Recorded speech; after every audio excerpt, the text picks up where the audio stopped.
إن الحمد لله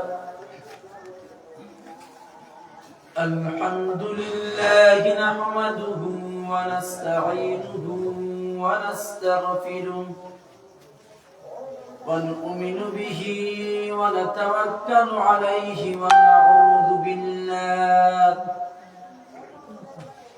ونعوذ بالله من شرور أنفسنا ومن سيئات أعمالنا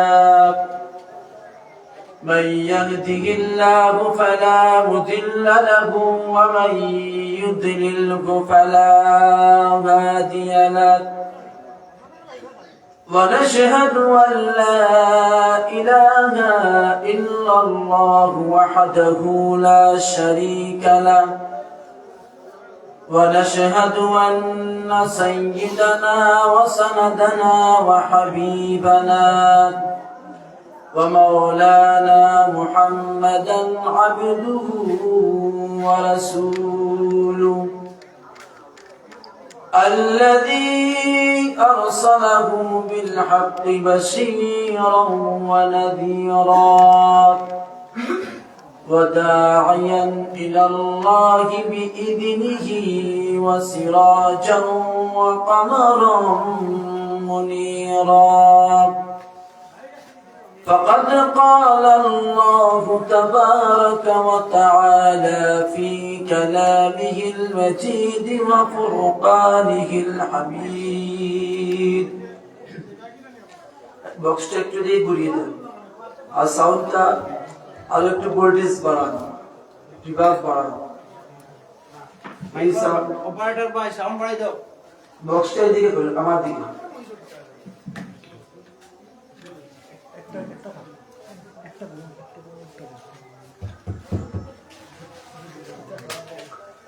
فقد قال الله تبارك وتعالى في كلامه المجيد وفرقانه الحميد أعوذ بالله من الشيطان الرجيم بسم الله الرحمن الرحيم إن الله صلوا عليه وسلموا تسليما اللهم صل على سيدنا مولانا محمد وعلى آله سيدنا مولانا محمد بلغ العلا بكماله كشف الدجى بجماله حسنت جميع خصاله ناره فلسفہ رہ گیا تلقین غزالی نارہی بلغ العلا بکمالہ کشف الدجى بجمالہ حسنت جميع خصاله صلوا عليه وآله الحمد لمن قدر خيرا وخبالا والشكر لمن صور حسنا وجمالا الحمد لمن قدر خيرا وخبالا والشكر لمن صور حسنا وجمالا والشكر لمن صور حسنا وجمالا فرد صمد عن صفة الخلق بريء فرد صمد عن صفة الخلق بريء رب أزلي خلق الخلق كمالا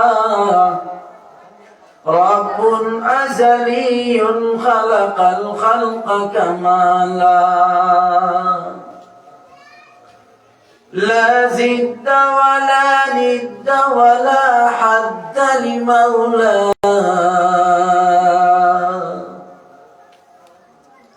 لا زد ولا حد لمولاه الآن كما كان ولم يلق زوالا الآن كما كان ولم يلق زوالا لا شبه ولا مثل ولا كفو لمولاه لا شبه ولا مثل ولا كفو لمولاه لا ولد ولا والد ولا عم وخالا لا ولد ولا والد ولا عم وخالا कौनाइन का मुख्तार खुदा तुमको बनाया कौनाइन का मुख्तार खुदा तुमको बनाया उम्मत की निगहबान खुदा तुमको बनाया उम्मत की निगहबान खुदा तुमको बनाया या रब मेरे आंखों में समा जाए मदीना या रब मेरे आंखों में समा जाए मदीना मुद्दत से मेरा दिल में तमन्नाए मदीना की भाई मदीना जावार तमन्ना मने নাই আছে কি নাই আছে या रब मेरे आंखों में समा जाए मदीना প্রত্যেকে পড়ুন या रब मेरे आंखों में समा जाए मदीना मुद्दत से मेरा दिल में तमन्नाए मदीना मुद्दत से मेरा दिल में तमन्नाए मदीना रुखसार से बुरका का धरा पर्दा उठा दो रुखसार से बुरका का धरा पर्दा उठा दो लिल्लाही मुझे हुस्न खुदा दार दिखा दो लिल्लाही मुझे हुस्न खुदा दार दिखा दो ऐ बहर करम सदका हुसैन बिन अली का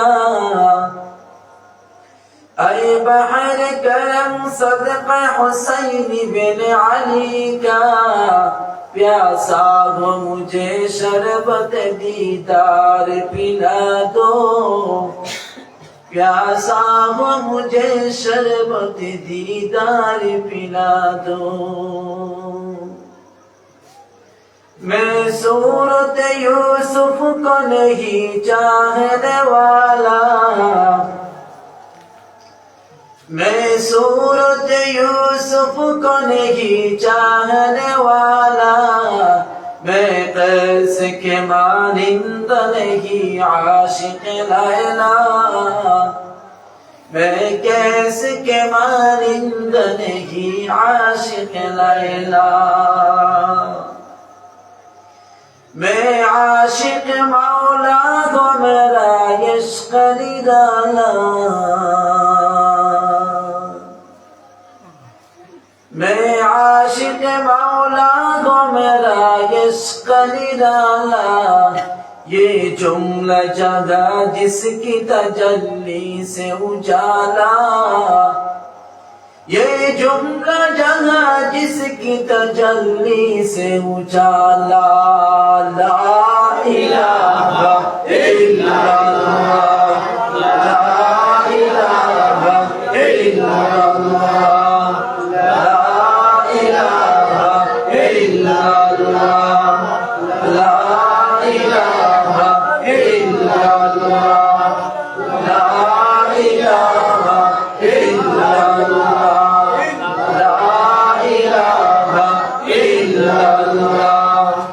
ला इलाहा इल्लल्लाह, ला इलाहा इल्लल्लाह। आकाशेर मालिक एक अल्लाह, जमीনের মালিক এক আল্লাহ। আকাশের মালিক এক আল্লাহ, জমিনের মালিক এক আল্লাহ। লা ইলাহা ইল্লাল্লাহ, লা ইলাহা ইল্লাল্লাহ, লা ইলাহা ইল্লাল্লাহ। হায়াতের মালিক এক আল্লাহ, মৌতের মালিক এক আল্লাহ। হায়াতের মালিক, হায়াতের মালিক এক আল্লাহ, মৌতের মালিক এক আল্লাহ। লা ইলাহা ইল্লাল্লাহ, লা ইলাহা ইল্লাল্লাহ, লা ইলাহা ইল্লাল্লাহ, লা ইলাহা ইল্লাল্লাহ, লা ইলাহা ইল্লাল্লাহ। আল্লাহ তোমারি দোরার মাঝে, আল্লাহ তোমারি দোরার মাঝে, কত জানা ও জানা সৃষ্টি আছে। তুমি যে দিয়েছ মোদেরই প্রাণ, তুমি অসীম, তুমি মহান। আল্লাহ আল্লাহ আল্লাহ আল্লাহ, আল্লাহ আল্লাহ আল্লাহ আল্লাহ, আল্লাহ আল্লাহ আল্লাহ আল্লাহ, আল্লাহ আল্লাহ আল্লাহ আল্লাহ। আল্লাহ তোমারি দোরার মাঝে, আল্লাহ তোমারি দোরার মাঝে, কত জানা ও জানা সৃষ্টি আছে। তুমি যে দিয়েছ মোদেরই প্রাণ, তুমি অসীম, তুমি মহান। আল্লাহ আল্লাহ আল্লাহ আল্লাহ, আল্লাহ আল্লাহ আল্লাহ আল্লাহ, আল্লাহ আল্লাহ আল্লাহ আল্লাহ। লা ইলাহা ইল্লাল্লাহ মুহাম্মাদুর রাসূলুল্লাহ।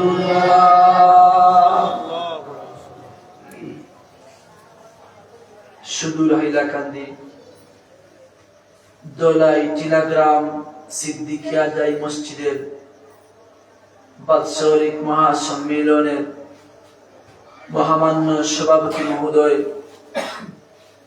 উপস্থিত উলামায়ে কেরাম, হুফাজিনে আযাম, মুরব্বিয়ানে কেরাম, যুবক ভাই ও বন্ধুরা এবং পর্দার আড়ালের মা ও বোনেরা, আসসালামু আলাইকুম ওয়া রাহমাতুল্লাহি ওয়া বারাকাতুহু। ওয়া আলাইকুম আসসালাম ওয়া রাহমাতুল্লাহি ওয়া বারাকাতুহু। আল্লাহ সুবহানাহু ওয়া তাআলার অশেষ মেহেরবানি এবং কৃপা, যে মহান আল্লাহ সুবহানাহু ওয়া তাআলা আমি তার নগণ্য গোলামকে আপনার দাওয়াতে এখানে আসার তৌফিক দান করেছেন, এবং বিশেষ করে আমাকে এই মাহফিল কমিটির পক্ষ থেকে দাওয়াত দেওয়া হয়েছে। আপনাদের সঙ্গে ইতিপূর্বে আমার কোনো সম্পর্ক ছিল না। কিছুদিন পূর্বে আমি একটা হাফিজি মাদ্রাসা প্রোগ্রামে আসছিলাম এবং আমাদের সম্মুখে বসে থাকা মৌলানা হাফিজ ইমদাদুর রহমান সাহেবের সঙ্গে আমার সম্পর্ক হয় এবং সেই সম্পর্কে আজকে এখানে আসা। যাই হোক, আমরা এখানে সবাই এসেছি কোরআনে করিম থেকে আলোচনা হবে, শুনবো, প্রথম থেকে শেষ পর্যন্ত বসে শুনবো এবং শেষ দোয়া আগে আমরা কেউ যাব না। যেহেতু মসজিদের ভিতরেই প্রোগ্রাম হচ্ছে, আমরা সবাই মসজিদের ভিতর থেকে এই ওয়াদা কি করতে পারবো যে মাহফিলের শেষ মুনাজাত যতক্ষণ না হবে ততক্ষণ আমরা কেহ এশার নামাজ আদায় না করে বাড়ি ফিরবো না। এই ওয়াদা কি সবাই করতে পারবো? ইনশাআল্লাহ। ইনশাআল্লাহ। আল্লাহ সুবহানাহু ওয়া তাআলা আমাদেরকে এখানে পাঠিয়েছেন, এটা কি তার দয়া নয়? এটা কি তার দয়া নয়? অবশ্যই তার দয়া। এই সময়ের মধ্যে অনেক মানুষ মাদকে ব্যস্ত, এই সময়ে অনেক মানুষ জুয়ায় লিপ্ত, এই সময়ে অনেক মানুষ মকরিং চিঙ্গে লিপ্ত, এই সময়ে অনেক মানুষ পাপাচারে লিপ্ত, এই সময়ে অনেক মানুষ ফর্নিকেশন অবৈধ যৌন সঙ্গমে লিপ্ত, এই সময়ে অনেক মানুষ আল্লাহ সুবহানাহু ওয়া তাআলার নাফরমানিতে লিপ্ত। এই সমস্ত নাফরমানি অপকর্ম, খারাপ কুকর্ম থেকে আল্লাহ সুবহানাহু ওয়া তাআলা আমাকে আপনাকে পবিত্র জায়গা মসজিদে আসা তৌফিক দান করেছেন। সেই আল্লাহ সুবহানাহু ওয়া তাআলার দরবারে আমরা শুকর আদায় করে নেই, প্রত্যেকে বলি আলহামদুলিল্লাহ। আচ্ছা, আমরা হচ্ছি আল্লাহর গোলাম, তার সার্ভেন্ট। উনি হচ্ছেন আমাদের খালিক, উনি হচ্ছেন আমাদের মুনিব, উনি হচ্ছেন আমাদের মালিক। তাহলে আমরা যে হচ্ছি তার গোলাম, তিনি হচ্ছেন আমাদের মালিক, আমাদের মাওলা। এই গোলাম শব্দ নিজেকে ছোট করে বলতে এবং আল্লাহ হচ্ছেন মহান, তার মহত্বকে বড় করা এবং আমি যে গোলাম এর বহির প্রকাশ হবে আমি অহংকার মুক্ত জীবনের মাধ্যমে, অহংকার মুক্ত আমলের মাধ্যমে। এবং আল্লাহ, আমি তোমার গোলাম, আমি ছোট্ট গোলাম, তুমি হচ্ছে মহান, আমি হচ্ছি ক্ষুদ্র, তুমি হচ্ছে বিশাল। তাহলে নিজেকে আল্লাহ সুবহানাহু ওয়া তাআলার গোলাম বলে পরিচয় দিতে নিজেদের কাছে কোনো লজ্জাবোধ হয় না। সেই মহান আল্লাহ সুবহানাহু ওয়া তাআলার কাছে আমরা যে কৃতজ্ঞ জ্ঞাপন করলাম, শুকর আদায় করলাম। শুকর আদায় করলে আল্লাহ কি নিয়ামতকে কম করে দেয় না নিয়ামতকে বাড়িয়ে দেয়? বাড়িয়ে দেয়। আল্লাহ সুবহানাহু ওয়া তাআলা বান্দার কাছে টাকা চান না, পয়সা চান না। আল্লাহ সুবহানাহু ওয়া তাআলা চান যে বান্দা বারবার আমাকে স্মরণ করবে। When one servant again and again remember Allah Almighty Subhanahu wa Ta'ala, at the time Allah Almighty Subhanahu wa Ta'ala gets happy always. যখন তার কোন গোলাম বান্দা আল্লাহকে বারবার স্মরণ করে, তখন আল্লাহ খুব খুশি হন, রাজি হন। আমার প্রিয় বন্ধুরা, আল্লাহ পাক রব্বুল আলামিন কোরআনে কারীমের মধ্যে বলেন যে গোলাম, আমি তোমাকে এই ভুবনে পাঠিয়েছি, সৃষ্টি করেছি রে গোলাম। আমি তোমার কাছে টাকা চাই না রে গোলাম, আমি তোমার কাছে পয়সা চাই না রে গোলাম, আমি তোমার কাছে ডাইরেক্ট কোনো সম্পদ চাই না রে গোলাম। ও গোলাম, আমি শুধুমাত্র এটা চাই, তোমার জীবনে প্রতিটা মুহূর্তে তুমি আল্লাহ সুবহানাহু ওয়া তাআলাকে স্মরণ করবে। বলুন সুবহানাল্লাহ। যেমন ভাবে কোন একজন গোলাম তার মাস্টারকে যত বেশি সম্মান করবে, ভক্তির নজরে দেখবে, শ্রদ্ধা করবে, ভালোবাসবে, তার মাস্টার তার মালিক গোলামের প্রতি রাজি এবং খুশি হয়ে যান। তদ্রূপ ভাবে আমরা হচ্ছি গোলাম, আমাদের মালিক হচ্ছেন আল্লাহ। ওই আল্লাহ সুবহানাহু ওয়া তাআলাকে যে যত বেশি করে ডাকবো আর যে যত বেশি করে আল্লাহ সুবহানাহু ওয়া তাআলার বিধানকে মানতে পারবো, নিজের জীবনে, পারিবারিক জীবনে, রাষ্ট্রীয় জীবনে, ব্যবসায়িক জীবনে, আমার জীবনের প্রতিটা মুহূর্তে যখন আল্লাহ সুবহানাহু ওয়া তাআলার বিধানকে আমি মানতে পারবো আর বিধানকে আমি মেনে আমার জীবন যাপন করব, আমার আল্লাহ পাক রব্বুল আলামিন আমি গোলামের প্রতি তিনি তত বেশি রাজি এবং খুশি হয়ে যাবেন। বলুন সুবহানাল্লাহ। আল্লাহ পাক রব্বুল আলামিন লোকদেরকে তার দিকে আহ্বান করানোর জন্য, ওই লোকদেরকে আল্লাহর দিকে আহ্বান করার জন্য, লোকদেরকে আল্লাহ রাস্তা বাতলাইয়ে দেওয়ার জন্য, বলে দেওয়ার জন্য যুগে যুগে গণিত নবী এবং রাসূলদেরকে তিনি প্রেরণ করেছেন।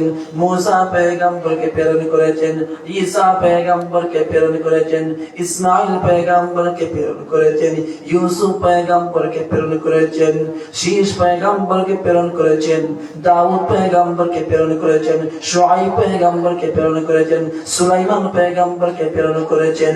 কিন্তু আল্লাহ পাক রব্বুল আলামিন সর্বশেষ নবী মুহাম্মদ আরবি সাল্লাল্লাহু আলাইহি ওয়াসাল্লামকে সর্বযুগের নবী এবং সর্বশেষ নবী হিসাবে পৃথিবীর জমিনে প্রেরণ করেছেন। বলুন সুবহানাল্লাহ। আমাদের নবী হচ্ছেন সর্বশেষ নবী, আমাদের নবী হচ্ছেন প্রধান নবী, তিনি হচ্ছেন সাইয়্যিদুল মুরসালিন, সমস্ত নবীদের সরদার হচ্ছেন আমাদের নবী, বিশ্ব নবী মুহাম্মদ আরবি সাল্লাল্লাহু আলাইহি ওয়াসাল্লাম। নবী বলেন, আমি হচ্ছি সর্বশেষ নবী। আল্লাহ পাক রব্বুল আলামিন নবী মুহাম্মদ রাসূলুল্লাহ সাল্লাল্লাহু আলাইহি ওয়াসাল্লামকে সর্বপ্রথম জান্নাতে প্রবেশ করাবেন। আল্লাহ নবী মুহাম্মদ আরবি জান্নাতে যাওয়ার আগে কোন পয়গম্বর জান্নাতে যাইতে পারবে না।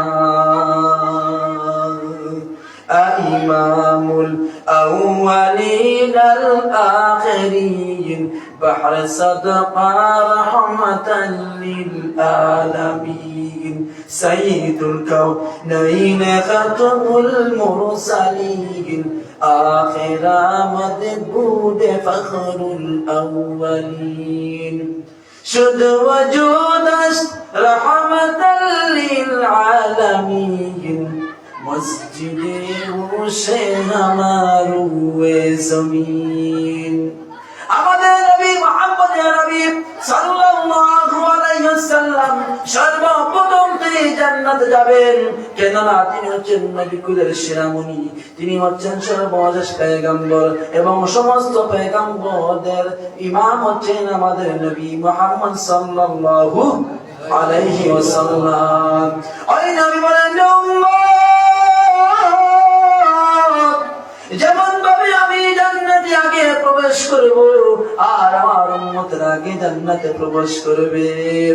মুসা নবীর উম্মতের আগে জান্নাতে যাইতে পারবে না, নূহ নবীর উম্মতের আগে জান্নাতে যাইতে পারবে না, শুআয়ব নবীর উম্মতের আগে জান্নাতে যাইতে পারবে না, ঈসা নবীর উম্মতের আগে জান্নাতে যাইতে পারবে না।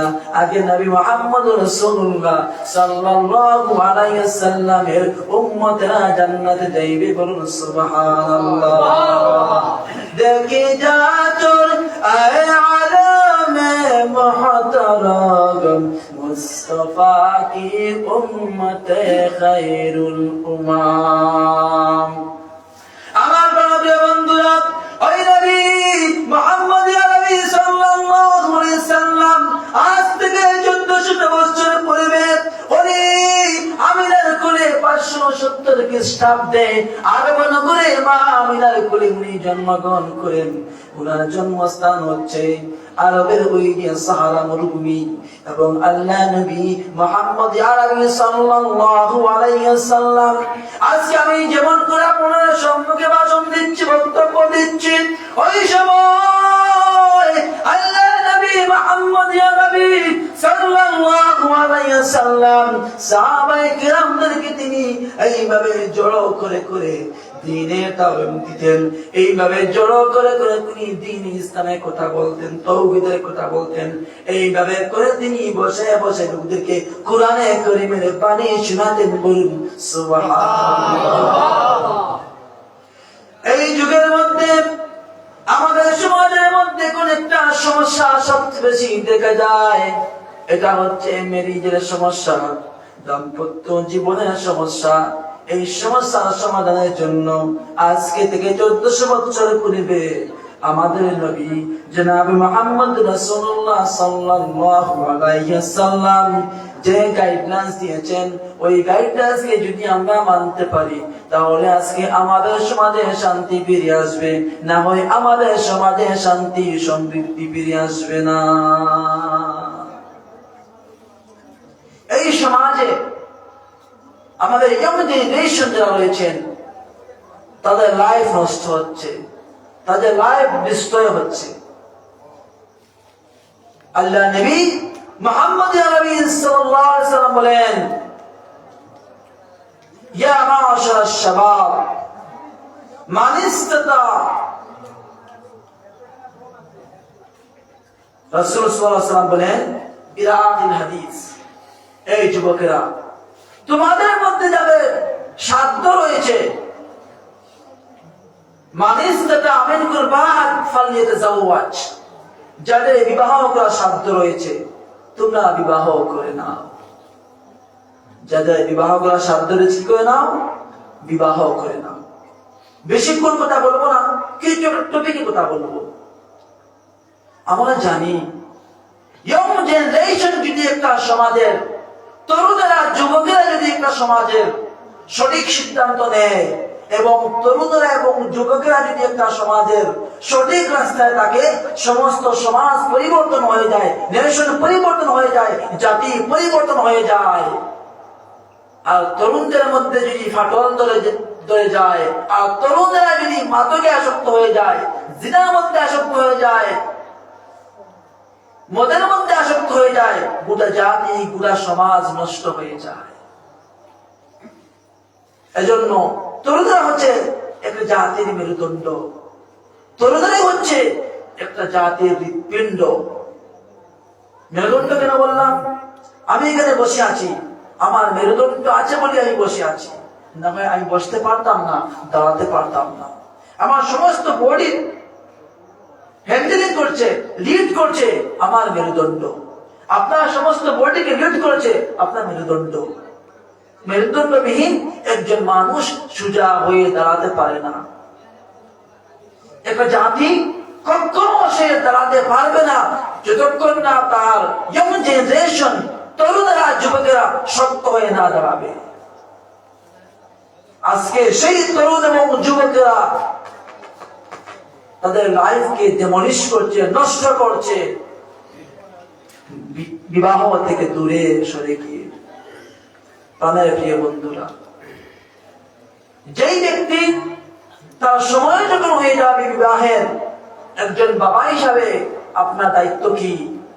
যখন আপনার ছেলেটা বিবাহের সিঁড়িতে পা রাখার মতো বয়স হয়ে যাবে, তখন তাকে বিয়ে দিয়ে দাও বাবা। যখন আপনার মেয়েটি বয়স হয়ে যাবে, তাকে বিয়ে দিয়ে দাও। যদি আপনার ক্ষুধার সময়, যদি কোনো মানুষের ক্ষুধার সময় হালাল আহার না পেয়ে হারাম তার সম্মুখে দেওয়া হয়, এদিক ওদিক তাকাবে না, হারাম বন্টন করা শুরু করেই করবে না, বাবারা বই করবেই করবে না, করে দিবে। সুতরাং ছেলে এবং মেয়েদের যখন সময় হয়ে যাবে, তাদের ম্যাচিউর হয়ে যাবে, আর দেরি করো না, তাদেরকে বিয়ে দিয়ে দাও। না হয় আপনার ছেলে আপনার চোখের আড়ালে জিনা করবে, দর্শন করবে,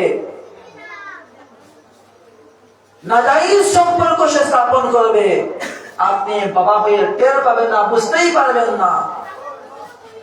আর এর পাপ, এর গুনাহ আপনি বাবা হিসাবে আপনাকে বহন করতেই হবে। আপনার মেয়ের যখন সময় হয়ে যাবে, মেয়েকে বিয়ে দিয়ে দাও। যদি পর্যাপ্ত বয়স হওয়ার পর যদি আপনার মেয়েকে বিয়ে না দেন, আপনার চোখের আড়ালে ওই মেয়ে জিনা করবে, পাপ করে পাপাচারে সে লিপ্ত হবে, পাপাচারে সে লিপ্ত হবে। আর এই মেয়ের যে গুনাহ হবে, সমস্ত গুনাহ একজন বাবা হিসাবে আপনার উপর পড়বে, মেয়ের উপর নয়। খুব লক্ষ্য করবেন। It's fundamental right as a father, whenever your boys and girls became mature, you must make them marry. Otherwise, you will be sinful, and on the day of resurrection, you will have to send to the not heaven, paradise. You will send to the hell, Jahannam. যখন সন্তানের বিয়ের পর্যাপ্ত বয়স হওয়ার পর যদি তাদেরকে বিয়ে করে না দেন, তারা পাপ করবে। এর পাপ বাবা হিসাবে আপনার উপরে পড়বে।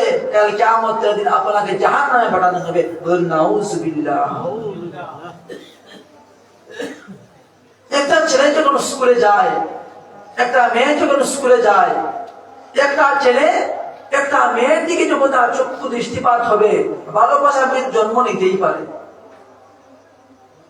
যদি একটা ছেলে একটা স্কুলে যায়, কলেজে যায়, একটা মেয়ের দিকে যখন তার চক্ষু দৃষ্টিপাত হবে, ভালোবাসা জন্ম নিতেই পারে। একটা মেয়ে যখন একটা ছেলের দিকে দৃষ্টিপাত করবে, ভালোবাসা জন্ম নিতেই পারে। বাবা, ভালোবাসা জন্ম নেওয়াটা নাজায়েজ নয়, ভালোবাসা জন্ম নেওয়াটা হারাম নয়। এটা আমাদের সমাজে যে জিনার দরজা যত খুলছে, কেন খুলছে জানেন? বিবাহকে যত বেশি সহজ করবেন, জিনা তত বেশি কঠিন হবে। আর জিনা যত বেশি কঠিন হবে, বিবাহ তত বেশি সহজ হবে। আর জিনা যত বেশি সহজ হবে, বিবাহ তত বেশি বলেন কঠিন হয়ে দাঁড়াবে। আজকে আমাদের সমাজে বিবাহ করা কঠিন না জিনা করা কঠিন? বিবাহ করা কঠিন। কারণ বিবাহ করতে হলে অনেক টাকা পয়সা লাগে, অনেক কিছু পার হতে হয়। জিনা করতে তো 500 টাকা, 100 টাকা, 500 টাকা, 1000 টাকা, 2000 টাকা দিয়ে তো জিনার দরজা খুলে যায়। নাউযুবিল্লাহ।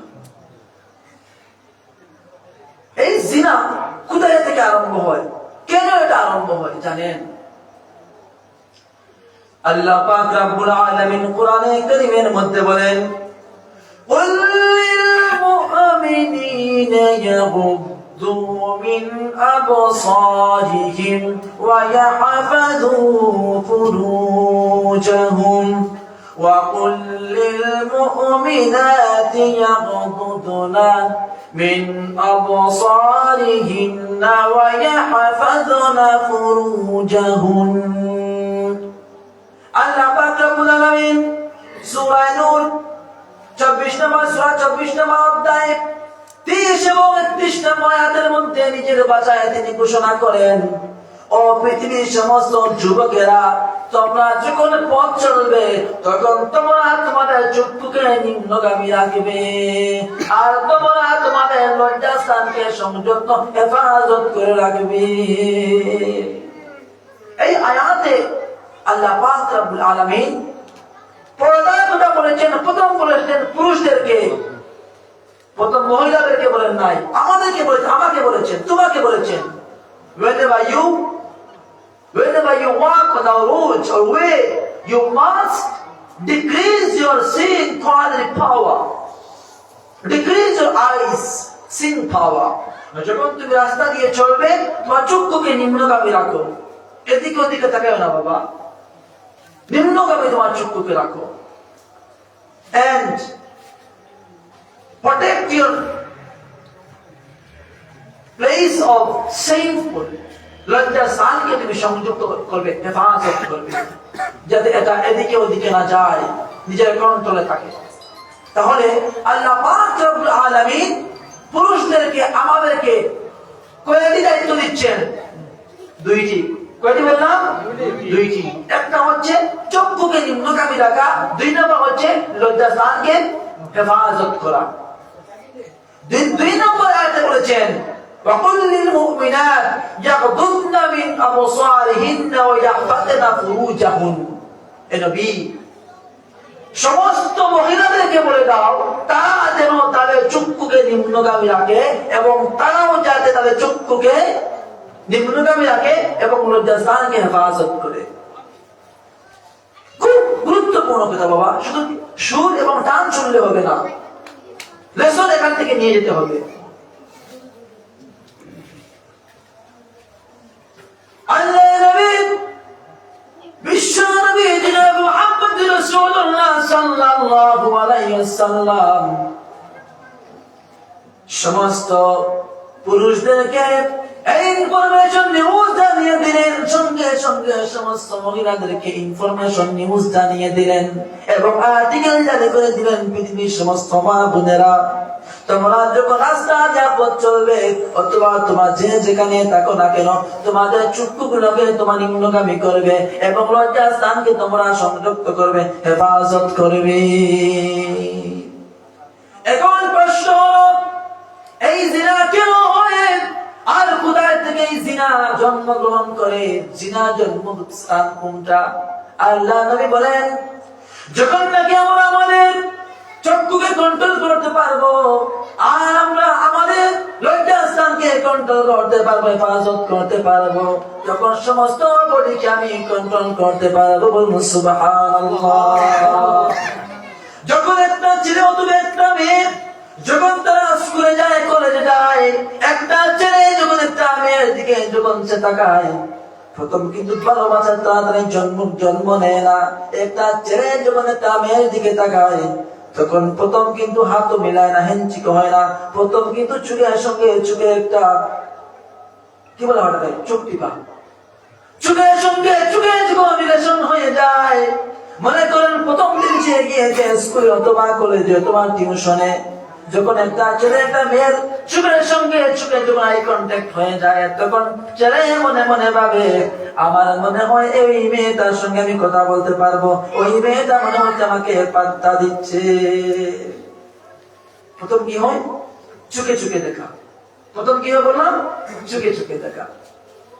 দ্বিতীয় দিন যখন আবার চলে আসলো, আবার যখন চলে আসলো, তখন একটা মুস্কি হাসি দেয় একটা ছেলে অথবা একটা মেয়ে। প্রথম ছিল চোখে চোখে দেখা, এরপরে হয়ে যায় মুস্কি হাসি। দ্বিতীয়বার যখন মুস্কি হাসি হয়ে গেল, তৃতীয়বার ছেলে একটা ফ্লাওয়ার নিয়ে আসতে পারে, মেয়ে একটা ফ্লাওয়ার নিয়ে আসতে পারে এবং তাদের মধ্যে ফ্লাওয়ার আদান প্রদান হয়ে যায়।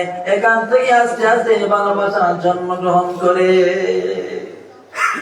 তাহলে বলে এই যে ভালোবাসা জন্ম কোথায় থেকে নেয়? চক্ষু। কোথায় থেকে নেয়? চক্ষু থেকে। এজন্য আল্লাহ নবী জনাব মুহাম্মদুর রাসূলুল্লাহ সাল্লাল্লাহু আলাইহি ওয়াসাল্লাম লোকদেরকে বলছেন, তোমরা তোমাদের চক্ষুকে নিম্নগামী রাখো।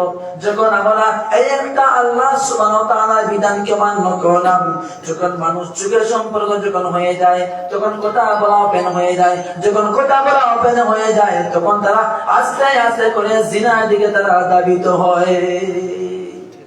এজন্য আল্লাহ পাক রব্বুল আলামিন কোরআনে কারীমের মধ্যে বলেন, লা তাকরাবুজ জিনা ইন্নাহু কানা ফাহিশা ওয়া সাআ সাবিলা। হে তরুণেরা, যুবকেরা, তোমরা জিনার নিকটবর্তী হয়ো না। জিনা যেখানে তোমরা যেও না, সেখানে তোমরা জিনার নিকটবর্তী হয়ো না। এটা হচ্ছে নোংরা কাজ, এটা হচ্ছে ঘৃণিত কাজ। এই নোংরা কাজে তোমরা কোনো নিকটবর্তী হয়ো না। যখন তারা জিনা করেই ফেলে, এক নম্বর আল্লাহ বলেছেন চক্ষুকে কন্ট্রোল করা কথা। বান্দা চুপ কন্ট্রোল করতে পারে নাই, তারপরে বলেছেন জিনার নিকটবর্তী হয়েও না। আল্লাহর এই বিধানকে অমান্য করে জিনার নিকটবর্তী হয়ে জিনা করেছে। এখন জিনা যখন হয়ে যাবে তখন তাদের শাস্তি কি? এই শাস্তি কোন ইমাম, কোন পয়গম্বর, কোন ব্যক্তিবর্গ তাদের শাস্তি কি হওয়া উচিত এটা সিদ্ধান্ত করতে পারবে না। এটার জন্য কোন একটা রুল বানাতে পারবে না, আর্টিকেল বানাতে পারবে না, সংবিধান বানাতে পারবে না।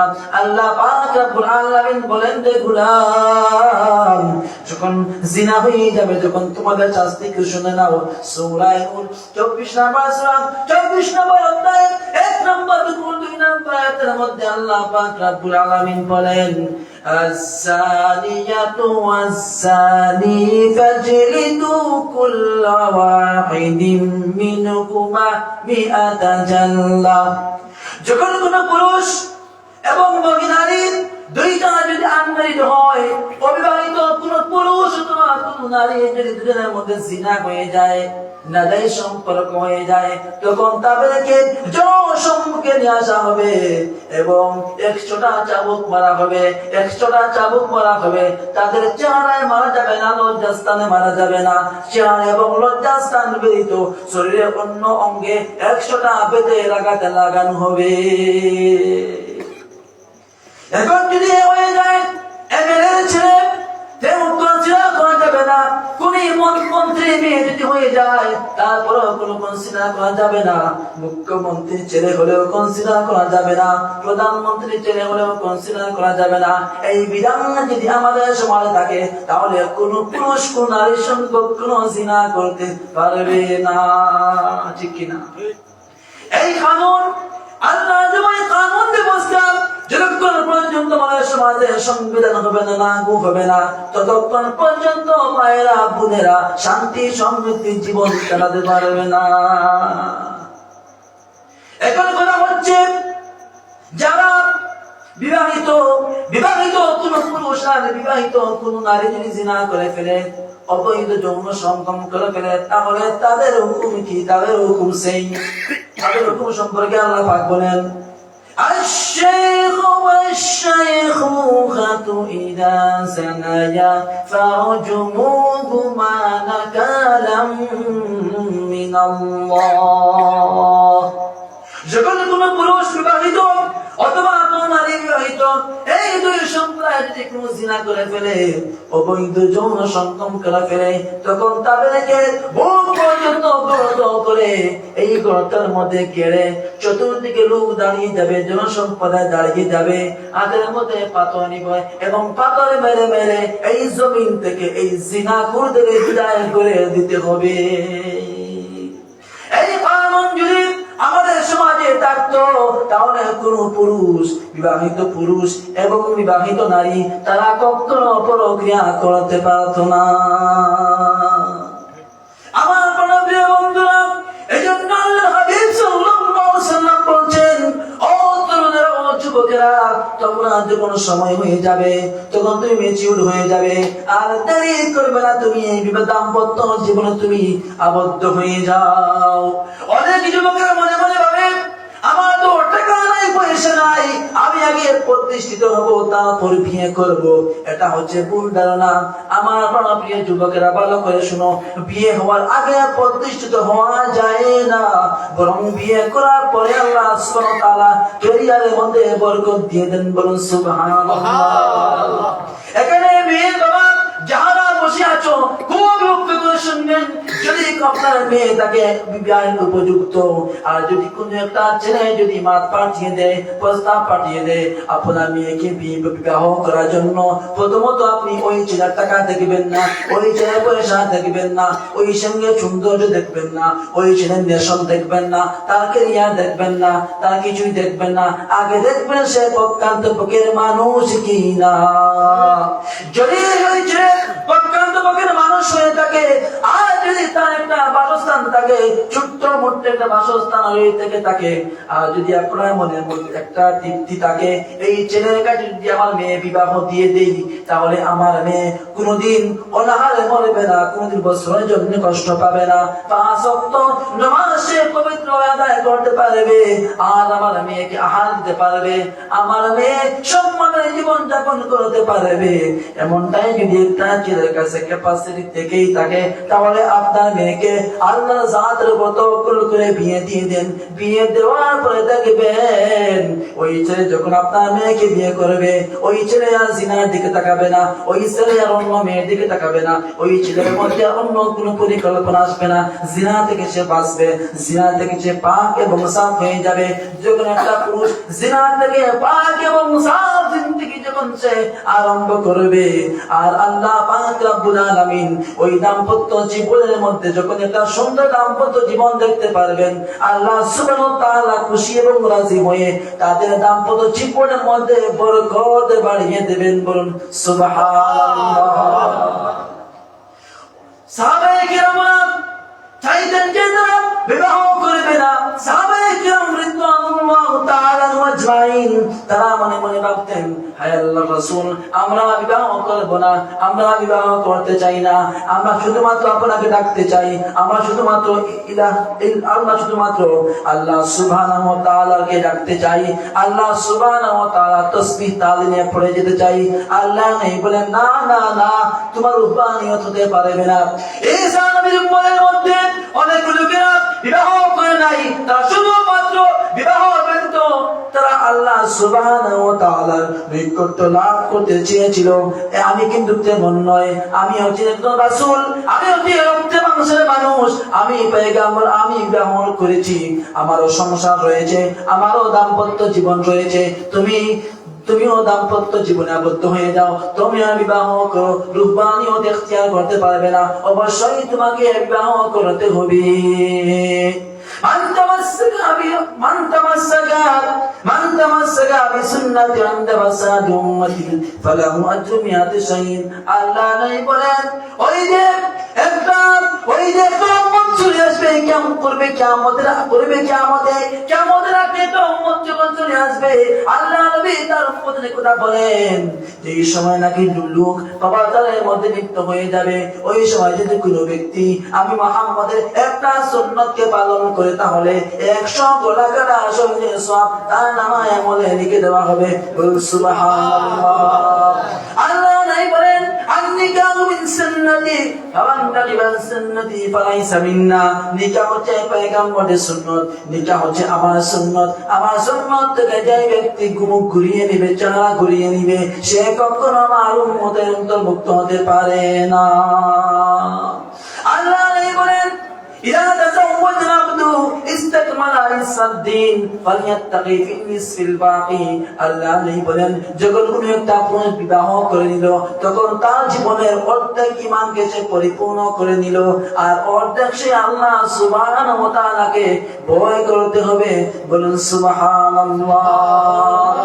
আমার প্রিয় বন্ধুরা, এজন্য যাদের ছেলে এবং মেয়ে দাম্পত্য জীবন তারা দাম্পত্য জীবনকে তারা মূল্যায়ন করতে পারবে, তাদেরকে আর দীর্ঘায়িত করা যাবে না, সময়কে লম্বা করা যাবে না। আল্লাহ জাতের উপর তাওয়াক্কুল করে আপনার ছেলে এবং মেয়েকে দাম্পত্য জীবনে ঢুকিয়ে দিবেন, আপনার ছেলে এবং মেয়েকে আপনি বিবাহ দিয়ে দিবেন। আমার প্রিয় বন্ধুরা, এই কোরআন আছে নাই, এই কোরআন আছে যে আমাদের জীবনে আমরা কি কোন কর্ম করব, আমাদের জীবনে আমরা কোন কাজ করব, আর আমরা কোন কাজ করব না, আমাদের জীবনের মঙ্গল কোন দিকে, আমাদের জীবনের অমঙ্গল কোন দিকে, আমাদের জীবনের জন্য কল্যাণ কোন দিকে, আমাদের জীবনের জন্য অকল্যাণ কোন দিকে, এই সব দিক চোখটা রাস্তা বলে দেওয়ার জন্য আল্লাহ পাক রব্বুল আলামিন এই পবিত্র কোরআনে কারীমকে নাযিল করেছেন। বলুন সুবহানাল্লাহ। ইয়া কালামে জিন্দা কুরআনে হাকীম, হিকমতে গুজালায়াস্তে তু কাদির। আমার বন্ধুরা, আল্লাহ নবী একজন সাহাবী হযরত ওমর বিন খাত্তাব রাদিয়াল্লাহু তাআলা আনহু, তিনি এত তো ন্যায়পরায়ণ বাদশা ছিলেন, তিনি তো একজন ন্যায়পরায়ণ খলিফা ছিলেন। আল্লাহ নাই বলতেন আমার পরে কোন নবী আসবে না, আমার পরে কোন রাসূল আসবে না, আমার পরে আর কোন পয়গম্বর আসবে না, আমার পরে যদি নবী আসতো, কোন পয়গম্বর আসতো, তাহলে আল্লাহ পাক রব্বুল আলামিন হযরত ওমরকে সর্বশেষ নবী বানিয়ে দিত। বলুন সুবহানাল্লাহ। আল্লাহ নবী একজন সাহাবী যার নাম ছিল ওমর। নাম কি ছিল বললাম? ওমর। তিনি খুব ন্যায়পরায়ণ বাদশা ছিলেন। কি ছিলেন বললাম? খুব ন্যায়পরায়ণ বাদশা ছিলেন, খুব ইনসাফপরবশ বাদশা ছিলেন হযরত ওমর। আমাদের যে প্রধানমন্ত্রী রয়েছে, মুখ্যমন্ত্রী রয়েছে, যদি আপনি তাদেরকে সাপোর্ট করেন তাহলে তাদের কাছ থেকে ভালোবাসা পাবেন, মতলব পাবেন। আর যদি সাপোর্ট করেন না, তোমার নসিবার কিছুই জুটবে না। ওমর বিন খাত্তাব রাদিয়াল্লাহু তাআলা আনহু উনি যখন প্রধানমন্ত্রী ছিলেন, চিফ মিনিস্টার ছিলেন, তুমি তাকে ভালোবাসো চাই নাই বাসো, তোমার হক যতটুকু তার প্রতি রয়েছে সবটাই সে প্রদান করেই যাবে। এমন একজন ব্যক্তিত্বের মালিক ছিলেন হযরত ওমর। হযরত ওমর বিন খাত্তাব রাদিয়াল্লাহু তাআলা আনহু এমন একজন ব্যক্তিত্ব ছিলেন, রাতের বেলা যখন সমস্ত মানুষ যখন ঘুমিয়ে যায়, ওমর বিন খাত্তাব রাদিয়াল্লাহু তাআলা ঘুমান না। ওমর বিন খাত্তাব রাদিয়াল্লাহু তাআলা রাতের আঁধারে তিনি যখন মক্কা নগরে, তিনি যখন রাষ্ট্রপতি ছিলেন, প্রধানমন্ত্রী ছিলেন, সমস্ত লোক যখন ঘুমিয়ে যায়, ওমর বিন খাত্তাব রাদিয়াল্লাহু তাআলা রাতের আঁধারে মরুভূমিতে ঘুরে ঘুরে দেখেন আমার সমাজের মধ্যে, আমার রাষ্ট্রের মধ্যে কোন মানুষ কেমন করে জীবন যাপন করে।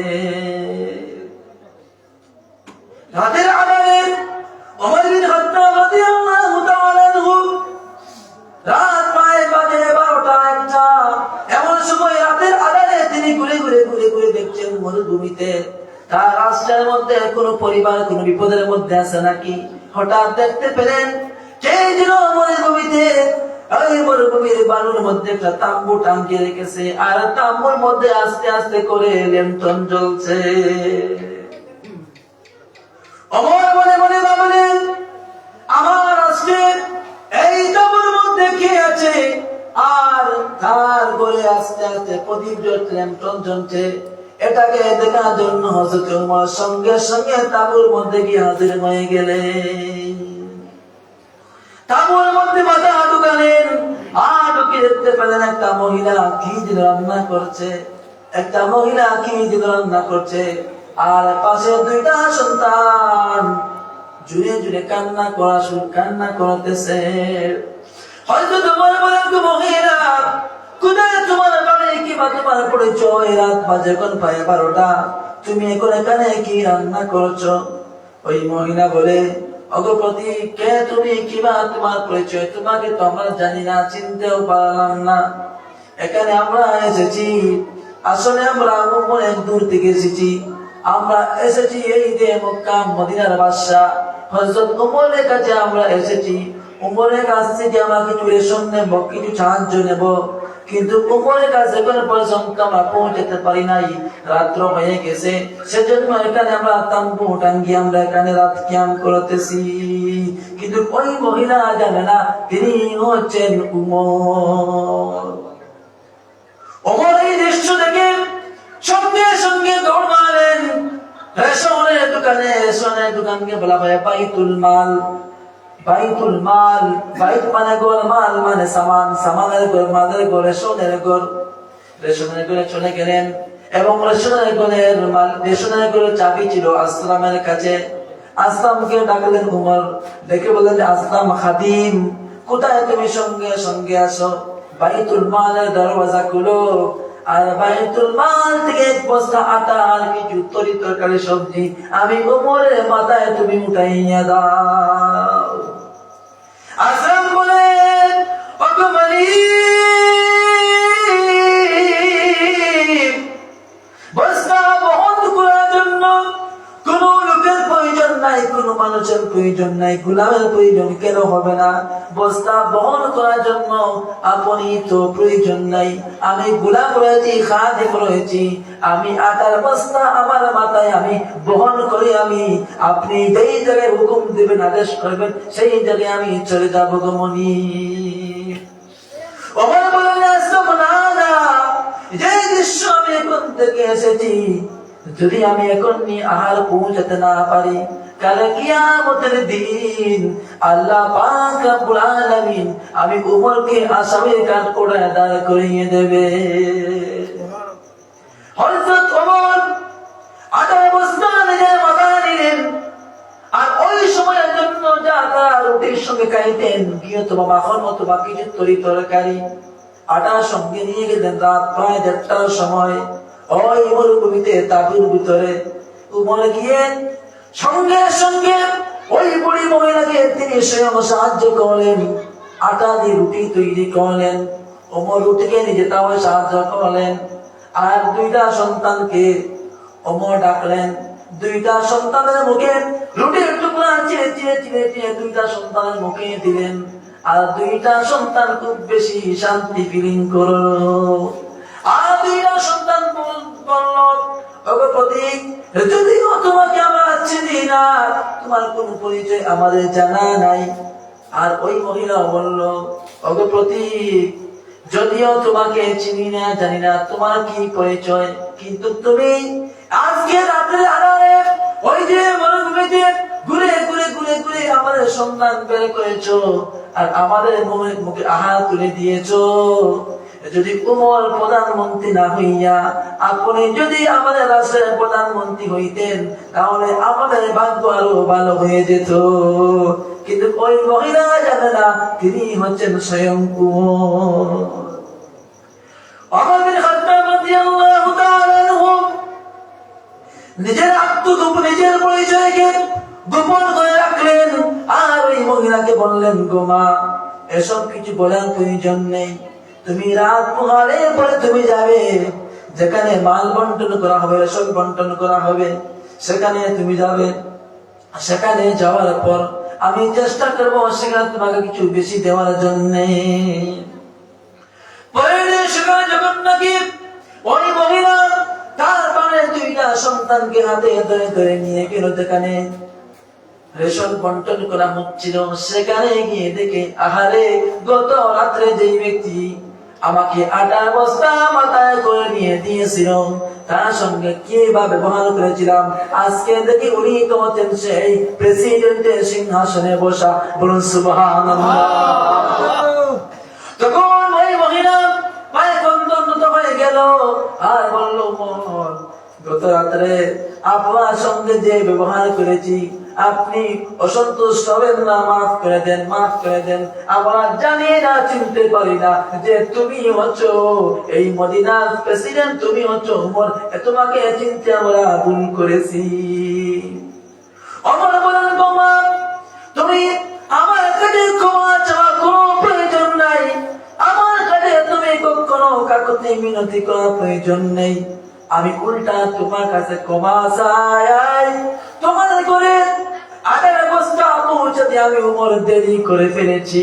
ওই দেরি হওয়ার জন্য কাল কিয়ামতের ময়দানে আমি উমরের বিপক্ষে সাক্ষী দিয়া আমি উমরকে তুমি আসামের কাঠগড়ায় দাঁড় করাইয়া দিও না। এত ইনসাফ পরবর বাদশাহ ছিলেন। সাহাবায়ে কেরাম রাদিয়াল্লাহু তাআলা মাজমাইনের মধ্যে হযরত উমর বিন খাত্তাব রাদিয়াল্লাহু তাআলা তিনি এত ন্যায়পরায়ণ বাদশাহ ছিলেন। ওনার ফয়সালার উপরে আল্লাহ পাক রব্বুল আলামিন কোরআনে কারীমের মধ্যে প্রায় 40টি কোরআনের আয়াত নাযিল করেছেন। বলুন সুবহানাল্লাহ। এমন যদি হতো আমার দেশের শাসক হতো উমরেরই মতো মতো, আবু বকরের মতো, এমন যদি হতো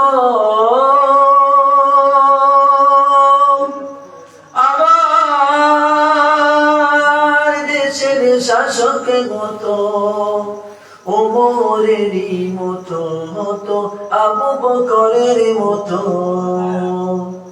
জনগণের খোঁজ খবর নিত রাত দুপুরে ঘুরে ঘুরে দেখতো কি কেউ আছে অনাহারে ঠিক না জনগণের খোঁজ খবর নিত রাত দুপুরে ঘুরে ঘুরে দেখতো কি কেউ আছে অনাহারে আমার দেশের বাবুনেরা লাঞ্ছিত হতো না আমার দেশের কৃষক শ্রমিক বঞ্চিত হতো না দড়ি গরিব ভালোবাসায় জীবন ফিরে পেত যদি আমার শাসক হতো উমরেরই মতো যদি আমার শাসক হতো উমরেরই মতো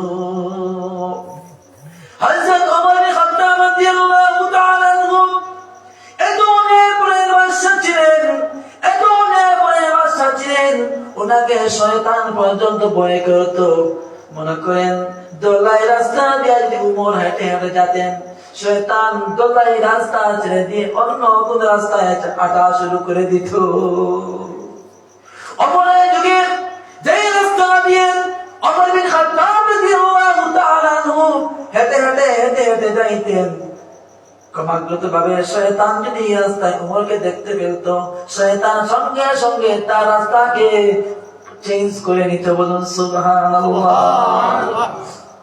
একবার এত ন্যায়পরায়ণ বাদশা ছিলেন মুসলমান তরুণেরা যুবকেরা খুব লক্ষ্য করে শুনুন একবার জুমা নামাজে ওমর বিন খাত্তাব রাদিয়াল্লাহু তাআলা আনহু জুমা নামাজে খুতবা দেওয়া হয় কি হয় না জুমা নামাজে তিনি খুতবা দিচ্ছেন আর উমরের জুব্বা লম্বা হয়ে গেল হাঁটু থেকে আরো কিছু লম্বা হয়ে গেল ওমর খুতবা দিচ্ছেন এদিকে তিনি হচ্ছেন মক্কার মধ্যে আমির প্রেসিডেন্ট প্রধানমন্ত্রী মসজিদের মধ্যে একজন সঙ্গে সঙ্গে দাঁড়িয়ে গেল যে বলল উমর খুতবা বন্ধ করো খুতবা বন্ধ করো আগে আমার প্রশ্নের জবাব দাও তারপরে আপনি খুতবা আরম্ভ করো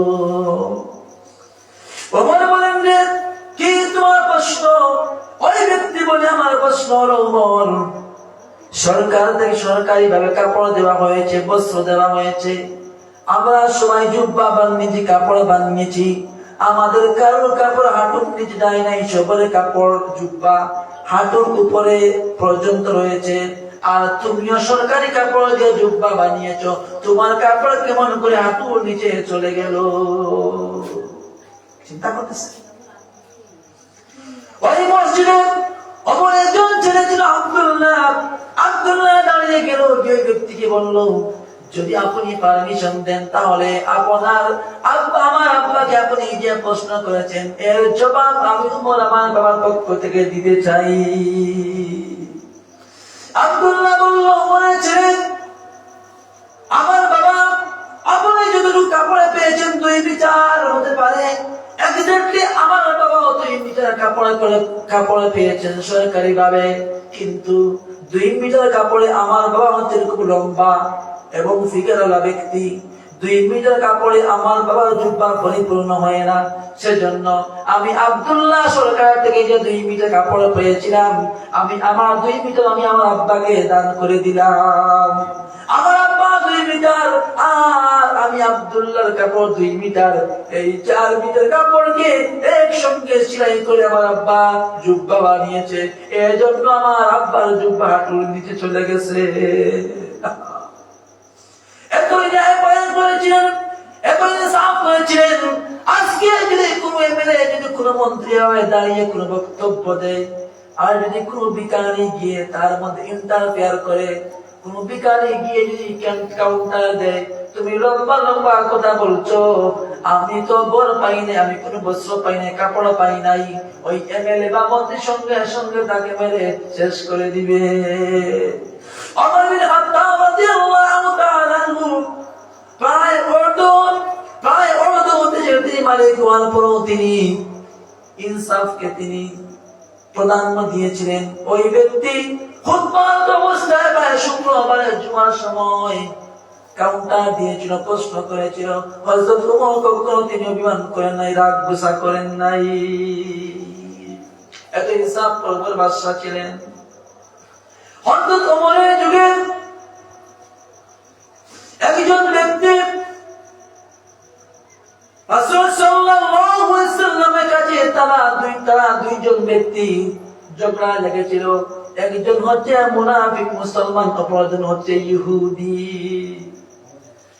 দুজন যখন দ্বন্দ্ব করে ওই মামলা নিয়ে যে আল্লাহ নবী মুহাম্মদ আরবি সাল্লাল্লাহু আলাইহি সাল্লামের কাছে, আল্লাহ নবী যে ব্যক্তি মুসলমান এবং মুনাফিক পর্যন্ত মুখে বলে একটা, অন্তরে রাখে আরেকটা।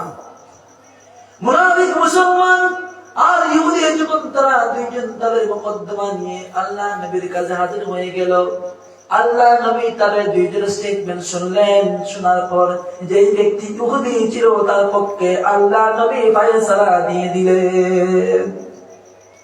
আল্লাহ নবী ফয়সালা দেওয়ার পর ওই যে মুনাফিক মুসলমান সে সন্তুষ্ট হয় নাই। ওই ব্যক্তি বলে, আল্লাহ নবী মুহাম্মদ কেমন করে ফয়সালা দিল? আমি মুসলমান, আমার পক্ষে ফয়সালা দেয় নাই, সে ইহুদি, তার পক্ষে আল্লাহ নবী ফয়সালা দিয়ে দিল। এই ফয়সালায় মুনাফিক মুসলমান সে সন্তুষ্ট হয় নাই। এটাকে আবার রিপিট করার জন্য বিচার করার জন্য পুনরায় বিচার করার জন্য আবার এই মুকদ্দমা নিয়ে গেল তারা উমরের দরবারে।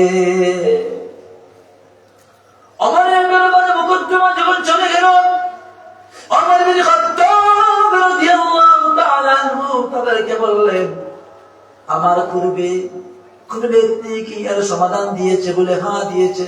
বলে কে দিয়েছে? বলে এই বিচারের ফয়সালা দিয়েছেন বিশ্ব নবী মুহাম্মদ আরবি সাল্লাল্লাহু আলাইহি ওয়াসাল্লাম। ওমর বলেন, আল্লাহ নবী কার পক্ষে ফয়সালা দিয়েছেন? তখন মুনাফিক মুসলমান বলে, আমি মুসলমান, আমার পক্ষে আল্লাহ নবী ফয়সালা দেয় নাই, আল্লাহ নবী ফয়সালা দিয়েছে ইহুদির পক্ষে। ওমর বলেন, আল্লাহ নবী ফয়সালা তুমি কি সন্তুষ্ট নয়? ওই মুসলমান বলে, না, আল্লাহ নবীর ফয়সালায় আমি সন্তুষ্ট হই না। ওমর বলেন, আল্লাহ নবীর ফয়সালায় তুমি যদি সন্তুষ্ট না হও, কার ফয়সালায় তুমি সন্তুষ্ট হবা? তুমি একটু অপেক্ষা করো, আমি ভিতর থেকে অস্ত্র নিয়ে আসতেছি। ওমর ঘরে গেলেন, লম্বা অস্ত্র বলে নিয়ে এসে যে মুসলমান দাবি করেছিল এক কোপে তার দেহ থেকে মাথাকে আলাদা করে দেওয়া হয়েছিল। সঙ্গে সঙ্গে মক্কা মদিনায় আবার জুড়ে গেল। ওমর মুসলমানকে হত্যা করেছে, কাতালা ওমর মুসলিমান, ওমর মুসলমানকে হত্যা করেছে, ওমর মুসলমানকে হত্যা করেছে। আল্লাহ পাকের পক্ষ থেকে সঙ্গে সঙ্গে আয়াত হয়ে গেল, ওমর কোন মুসলমানকে কাতল করে নাই। ওমর যাকে কাতল করেছিল সে মুসলমান নয়, সে হচ্ছে একটা প্রত্যন্তরের মুনাফিক। সুবহানাল্লাহ। আল্লাহ নবীর বিচারে যে সন্তুষ্ট হয় না আর আল্লাহ নবীর ফয়সালাকে যে ব্যক্তি মানতে পারে না, তার এই দুনিয়াতে বেঁচে থাকার কোনো অধিকার থাকতে পারে না। এটাই মনে করেছিলেন হযরতে ওমর। হযরত ওমর বিন খাত্তাব রাদিয়াল্লাহু তাআলা আনহুর যুগে তিনি আবার রাতের আঁধারে মরুভূমিতে ঘুরছেন, হঠাৎ দেখতে পেলেন একটা মহিলা আর তার মহিলার একটা মেয়ে রয়েছে। একটা মেয়ে এবং তার মায়ের মধ্যে একটা কথাবার্তা চলছে।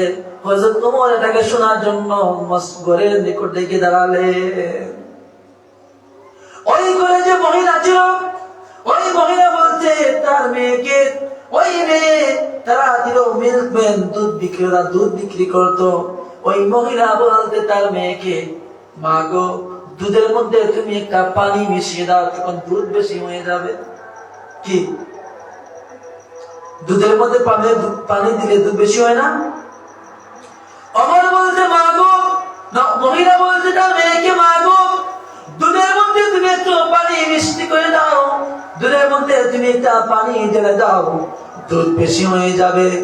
আর ওই মহিলা, ওই মেয়েটি বলছে, মা গো, আমি কেমন করে দুধের মধ্যে আমি পানি ঢালবো? হযরত উমর আমিরুল মুসলিমিন দুধের মধ্যে পানি দিয়ে মিশ্রণ করে বিক্রি করতে তিনি বারণ করেছে। ওই মহিলা বলছে, মারে এখন তো রাতের বেলা, এখন যদি তুমি দুধের মধ্যে পানি ঢালো, ওমর দেখবে না। রাতের আধারে উমর কিভাবে এখন ঘুমাচ্ছে, উমর তো দেখতেই পারবে না, শুনতেই পারবে না। এখন ঘরের মধ্যে শুধু তুমি আর আমি, তুমি টেনশন নিও না, দুধের মধ্যে পানি ঢেলে দাও। ওই মহিলার মেয়ে বলে, মা গো, হতে পারে উমর দেখবে না,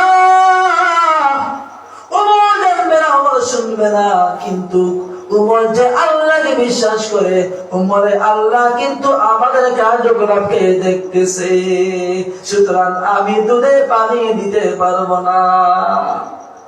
এই কথাকে উমর আবার ঘরে বাড়ি দাঁড়িয়ে দাঁড়িয়ে শুনতেছে। সঙ্গে সঙ্গে উমর চলে গেলেন নিজের বাসায়। নিজের বাসায় যাওয়ার পর ওনার ছেলে আব্দুল্লাহকে বলেন, যে আব্দুল্লাহ, আমার তো বয়স হয়ে গিয়েছে, আমি এখন আর কি করবো রে আব্দুল্লাহ? আমি একটা ভালো একটা পাত্রের সন্ধান পেয়েছি, ভালো একটা পাত্রের সন্ধান পেয়েছি। তুমি যদি চাও তাহলে ওই মেয়েকে তুমি এই বিবাহের প্রস্তাব দিয়ে ওই মেয়েকে তুমি বিবাহ করে বধূ বানিয়ে তুমি তোমার নিজের করে আনতে পারো। যেই সমাজের শাসক যদি ইনসাফ হবে, ওই সমাজে তাদের যে একটা প্রভাব জনগণের উপর পড়বে। আর যেই সমাজের শাসক হবে জালিম, প্রজারা হবে জালিম। আর প্রজারা যদি হয় জালিম, শাসকরা হবে জালিম। আর প্রজারা যদি হয় নেক, শাসকরা হবে নেক।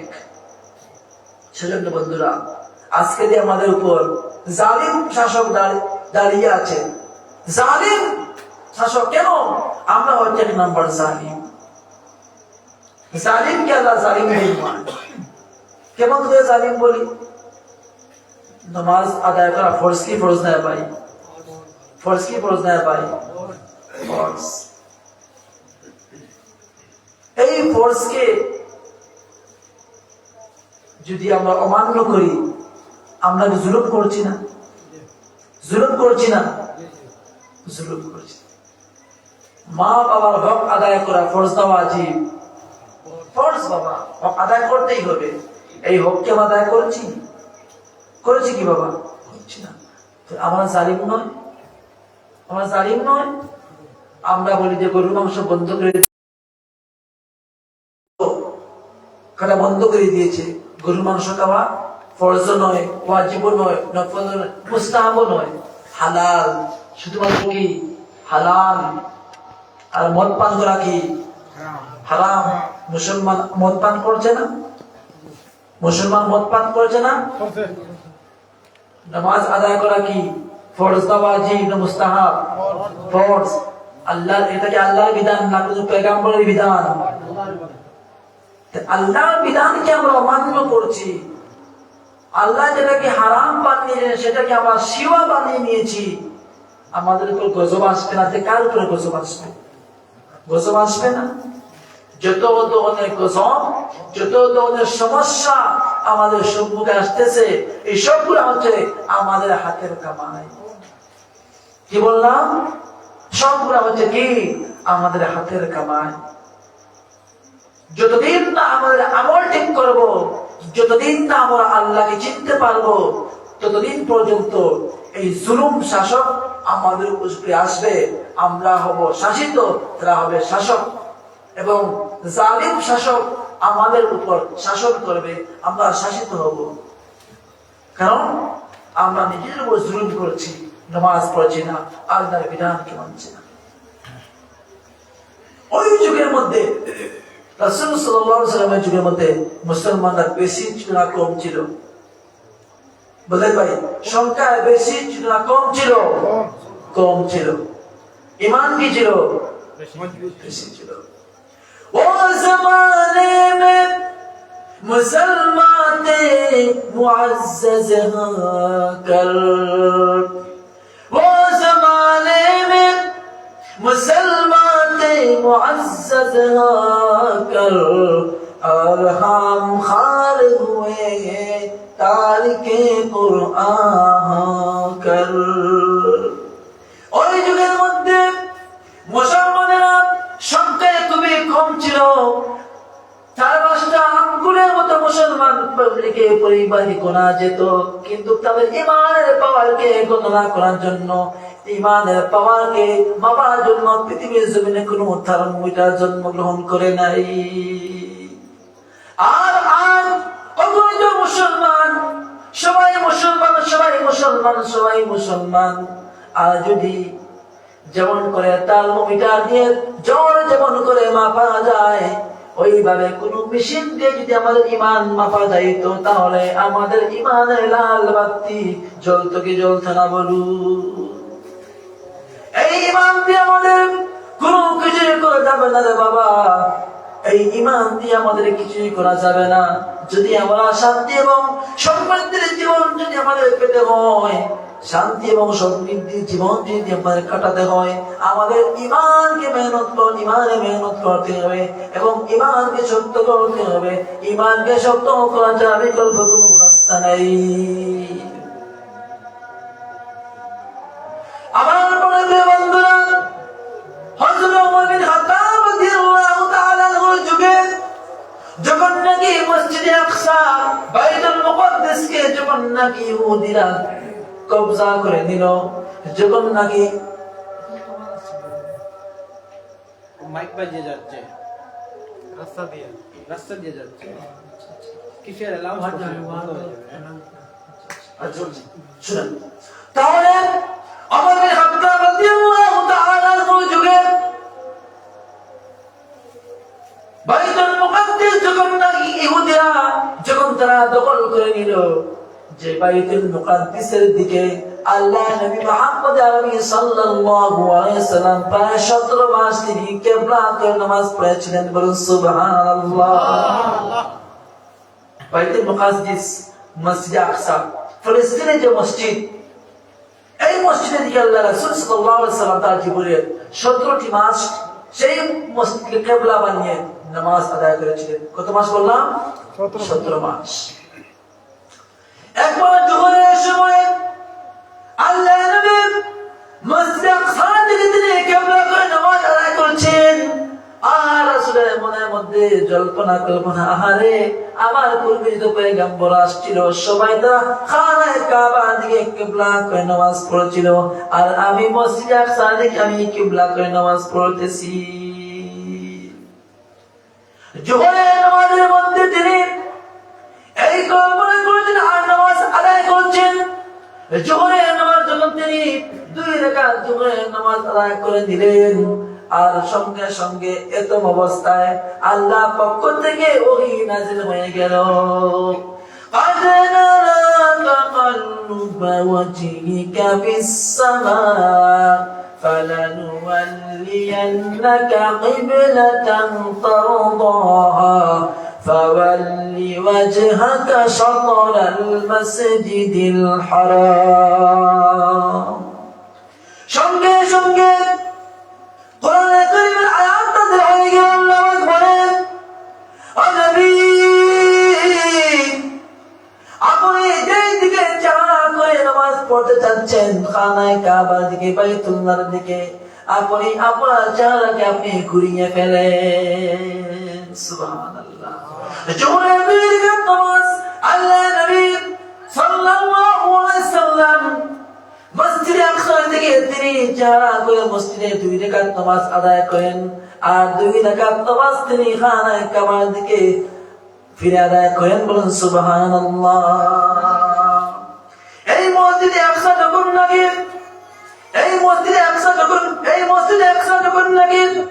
সাহাবায়ে কেরাম যুগের ইহুদি খ্রিস্টানরা যখন নাকি এই মসজিদ আকসাকে যখন তারা দখল করে নিল ওমর বিন খাত্তাব রাদিয়াল্লাহু তাআলা আনহু সমস্ত সাহাবায়ে কেরামদেরকে ডাকলেন এবং বললেন, আমি এই মসজিদ আকসাকে ইহুদিদের হাত থেকে আবার ফিরিয়ে আনতে হবে, না আনা পর্যন্ত আমি আমার সংগ্রাম বন্ধ করব না।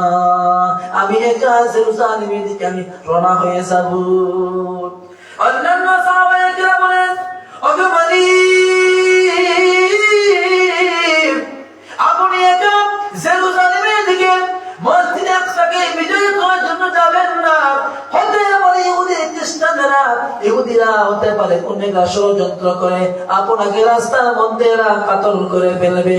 আপনি একা একা জেরুজালেমের দিকে আপনি যাবেন না গো, একা একা জেরুজালেমের দিকে যাবেন না গো। মনি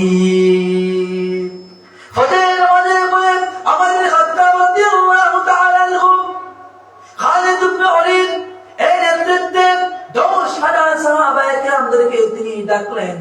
10,000 সাহাবায়ে কেরাম জড়ো হলেন এবং খালিদ ইবনে ওয়ালিদের নেতৃত্বে ওমর বিন খাত্তাব রাদিয়াল্লাহু তাআলা আনহু তাদেরকে শপথ বাক্য পাঠ করে জেরুজালেমের দিকে রওনা করে দিলেন। খালিদ বিন ওয়ালিদকে বললেন, তোমরা জেরুজালেমের দিকে রওনা হয়ে যাও, যতক্ষণ পর্যন্ত মসজিদে আকসাকে তোমরা বিজয় না করবে ততক্ষণ পর্যন্ত মদিনার দিকে তোমরা কেউ লুটে ফিরে আসবে না। খালিদ ইবনে ওয়ালিদ 10,000 সাহাবায়ে কেরামদের সৈন্য নিয়ে জেরুজালেমের দিকে রওনা হয়ে গেলেন। খালিদ ইবনে ওয়ালিদ 10,000 সাহাবায়ে কেরামদেরকে বললেন, আমরা প্রথমে যাব গিয়ে আমরা কোন মহিলার গায়ে আমরা আঘাত করবো না, কোন বৃদ্ধের গায়ে আঘাত করবো না, কোন ব্যক্তির গায়ে আমরা আঘাত করবো না। প্রথমত গিয়ে আমরা জেরুজালেমের মধ্যে যে একটা মসজিদ রয়েছে মসজিদে আকসাকে আমরা সবাই চতুর্দিকে আমরা প্রথমত ঘেরাও করে ফেলবো। সাহাবায়ে কেরামরা তদ্রুপভাবে গিয়ে মসজিদে আকসাকে চতুর্দিকে ঘেরাও করে ফেললেন। এরপরে খালিদ ইবনে ওয়ালিদ একজন দূত পাঠালেন, তুমি যাও গিয়ে ইহুদি বাদশাকে বলো আমরা ওমর বিন খাত্তাবের নেতৃত্বে 10,000 সাহাবায়ে কেরাম আমরা এসেছি আমাদের মসজিদে আকসাকে বিজয় করার জন্য। যদি তোমরা মসজিদে আকসাকে তোমরা না দেও তাহলে আমরা 10,000-এর মধ্যে একজন আমরা প্রাণ নিয়ে দ্বিতীয়বার মদিনায় ফিরে যাব না। ইহুদি বাদশা বলবে মনে মনে বাবা এটা কি সত্য না মিথ্যা, এটা যাচাই করার জন্য ইহুদি বাদশা একজন ব্যক্তিকে পাঠালো, তুমি যাও গিয়ে দেখো আসলে মুসলমানেরা 10,000 সৈন্য তারা কি এসেছে নাকি তারা আমাদেরকে ভয় দেখাচ্ছে। ইহুদি জাসুস এসে মসজিদে আকসা চতুর্দিক পর্যবেক্ষণ করে গিয়ে তার বাদশাকে বললো, হ্যাঁ দেখতে পেরেছি, 10,000 সৈন্য এসেছে এবং তাদের সঙ্গে লম্বা